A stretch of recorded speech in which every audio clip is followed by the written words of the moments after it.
one of the things I'm looking to talk to patients about in general is that aspect of spinal cord stimulation and neuromodulation. So one of the reasons why I'm talking to you about this is it's a therapy that I think has immense value. And I think there's a number of not only other patients and individuals that are out in the lay community that may not understand it in its entire depth. There are some physicians who also don't give it its due credence and the abilities that it can make in terms of how much of an impact it can change people's lives. And I'm not looking to be a car salesman and convince you that this is something that you need to do, but I think it's something that you should at the very least consider. So many times, the things that really prevent us from kind of pursuing things are our own inherent fears and thoughts of, well, is this going to hurt? Is this going to be something that's going to be disfiguring? And what we're going to look to do is to kind of give you some insight as to what some normal, everyday objects look like and how that gives you a context of what exactly we're talking about. So background, first and foremost, many people will say, you know what, you're doing electrical stuff, you're putting it in my body, I don't feel comfortable with that, it's experimental, how can you even talk to me about this? Normally when we're talking about neurostimulation, you have some element of pain which is significant, it's severe, and we've tried some other different options and it just really hasn't been all that successful. So when we harken back to the history of neurostimulation, the very first neurostimulator was implanted in 1967. It's been years. So it's not something that we're doing new experimental techniques on you. Of course, the technology has refined. It's gotten better each year and each subsequent year, and it's going to continue to get better. The premise of exactly what you feel is the element of this tingling sensation, at least currently, that's going to basically cover the area of the pain that you have. And it's going to be a pleasant sensation that can go pretty much where we need for it to be for all intensive purposes. And the way that we are able to construct that is that there's two parts. The first part is a trial phase, and the second part is the actual implantation phase. The trial phase, the way I would kind of conceptualize it is this. It's in essence the same way as you being able to take a car for a test drive. But it's not the test drives that we do now, where you actually have that person sitting next to you to make sure you can't go more than 30 miles per hour. You can't get on that highway ramp and really actually take the car and put it through its paces. What we're talking about is those old school test drives that actually preceded some of us, which we would love to have had, where you get to take the car home and go enjoy it and understand exactly what it can be able to do for you. That's what we're talking about when we're doing a spinal cord stim trial. In essence, we implant a lead that's in place, and I'm going to tell you a little bit about that in a bit in the future. But you take that lead home, and for the way I do my trials, it's normally about 3 to 4 days or so, and you see if it's going to work for the activities that mean the most for you. For instance, if you're a fantastic cook, you see if it's going to be able to allow you to be able to stand there and do the type of cooking that you can do. If you love vintage historical cars, number one, invite us over because we'd love to see them. But number two, if you're going to be cleaning that car and you want to say, you know what, hey, I want to be able to sit in my car, I want to see if I can be able to clean it, how can I be able to roll through the gears, you want to see if that's really going to work for you.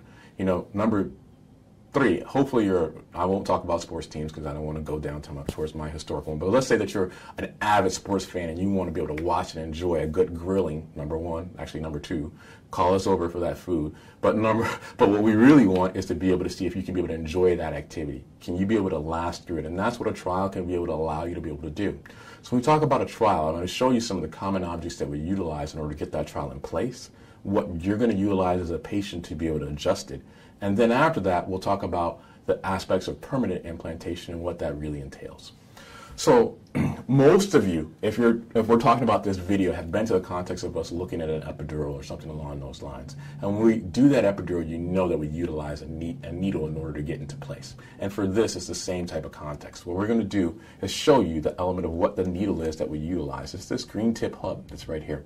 As you can see, it's really just a little bit bigger than my Q-tip that's present here. But what I wanted was to give a relationship to this common everyday pen. It's not something that's unusual. It's not a magic pen or anything that's different. It's certainly not a marker. It's a regular big pen that we have here.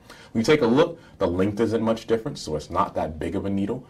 Secondarily, when we take a look at the diameter of that needle in comparison to the component of the pen, it's about 1/3 the difference between the element of that pen compared to the needle. So we're not sticking something in you that's huge.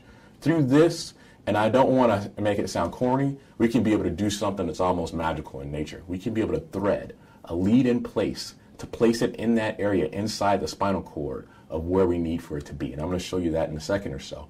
But more importantly, the thing that's doing most of that quote-unquote magic is the element of this. It's a small, simple tube. Now, the manufacturers would differ with me highly with me calling it simple. However, this thin tube is what we're going to utilize to be able to carry that sensation that I described to you before. And most people have a hard time kind of picturing exactly what we're talking about when we're doing that. So I'm going to show you, in essence, basically once we get that needle in place. So let's say that we actually took a model and we used it. Basically what we're going to do is we're going to take that needle and we're going to place that needle just like this. Now we're going to use it obviously with fluoroscopy, meaning live x-ray, to get to that right spot. But once we have that needle in place, what we're going to do, and I'm going to remove this so you can be able to see this in full depth and detail, is we're going to take that lead and we're going to uncoil it a little bit, and we're going to place that lead right through the element of the needle, just like this. And then after that, we're going to take this needle, we're going to take it completely out your body. You're not going to have a needle that's going to be in place. It's just going to be this lead.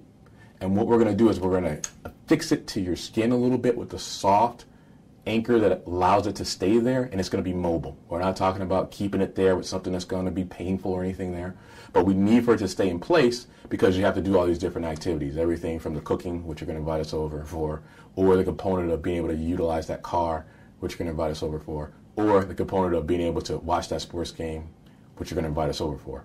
So that is the reason and the rationale behind how we're utilizing this. And that's simple as that. Most people will then say, well, Dr. Landrum, if you have to do all this in order to place the lead in place, what does it take in order for it to be able to be removed? Not much. You're going to come back here to my office. We're not going to put you in the surgery suite. We're just going to undo that anchor that I talked to you about before. We're going to take this right out. No sedation, no fuss, no muss. That's really what we're going to look to do. So that's the element of the component of the actual trial. What you will be kind of charged with is the implementation of how to be able to finagle that trial that's going to be effective for you. So in a moment or so, you're going to actually more than likely hear another video from my spinal cord stim rep who's going to give you some insight about that a little bit more. But basically, you're going to be charged with utilizing a monitor like this. Now, obviously, you can be able to see it's not really that complex. There's a number of different buttons, but it's not very involved. You actually will be walked through and educated as to how to be able to utilize it. But basically, there are different elements that allow for you to be able to change programs. It allows for you to potentially be able to change the intensity or decrease the intensity as you deem fit. So you have the control. And it's going to be attached to the area in and around the lead so you can be able to make that decision-making process on the fly, which is actually pretty revolutionary. It's not something where you have to stick with the same program over and over and over again. So let's say this is perfect. It changes your life. It lets you do any of those 3 activities or whatever else that it is that really is your love and your passion. Then what are we talking about next? That's the caveat of what most people ask. Obviously, in order for us to make this be something that's going to be functional, something that's going to work for you, we have to be able to take that lead, and we have to be able to place a power source for it. And so what that entails is a battery. And most people will say to me, well, you know, I don't know if I really want that battery, that huge battery that's going to be placed underneath my skin, that's going to make me be quote-unquote disfigured. Let's talk to you about what battery we're using and how that's going to be functional for you. So moving this to the side so you can be able to get a clearer picture. The type of battery that we're talking about is something like this. Now in my hands it looks like, well, you know, it still looks pretty sizable. Let's compare this to some everyday objects so you can be able to get a better understanding of exactly what we're talking about. So when I place this battery down here, if we look at it in the context of my Q-tip, it looks fairly sizable. But let's give you something else that's a little bit more. The context of a paper clip. I'm going to put that paper clip right there for the moment so you can be able to kind of see it in comparison. Let me put that paper clip over at lengthwise. It's pretty much the length of a paper clip. That's what we're talking about. And most people say, okay, well, how thick is it in comparison? Let's compare it to a simple Post-it note. Compare it to a Post-it note.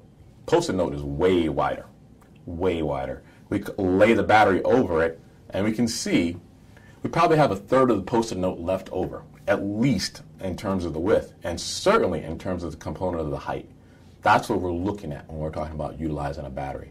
Something like this that can hopefully be able to change your life and give you what you used to be able to do, what you want to be able to do. It can help you have that element and that experience. So that's what I'm looking to give you some insight about how to dispel some of the common misconceptions about what exists when we're talking about spinal cord stim.